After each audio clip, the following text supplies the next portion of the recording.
సంజయ్ దత్ గారు ఈ సినిమాలో చాలా కీ రోల్ ప్లే చేశారనమాట.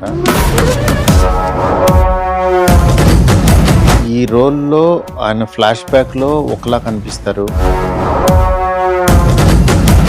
Young, middle age, next old, 3 వేరియేషన్స్లో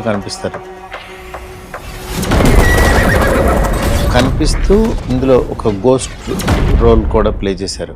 Sanjay Dutt గారిని మనం ఒక విలన్ గాను, ఒక హీరో గాను బాలీవుడ్ సినిమాల్లో రకరకాలుగా చూసాం.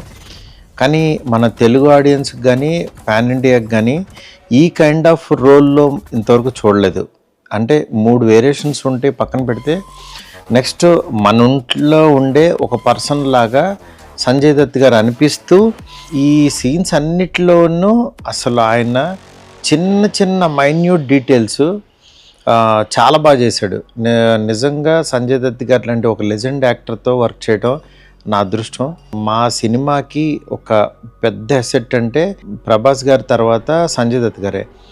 రేపు బాలీవుడ్లో ఈ సినిమా చూసిన తర్వాత సంజయ్ దత్ గారు మాత్రం గుర్తుండిపోతారు అట్లా.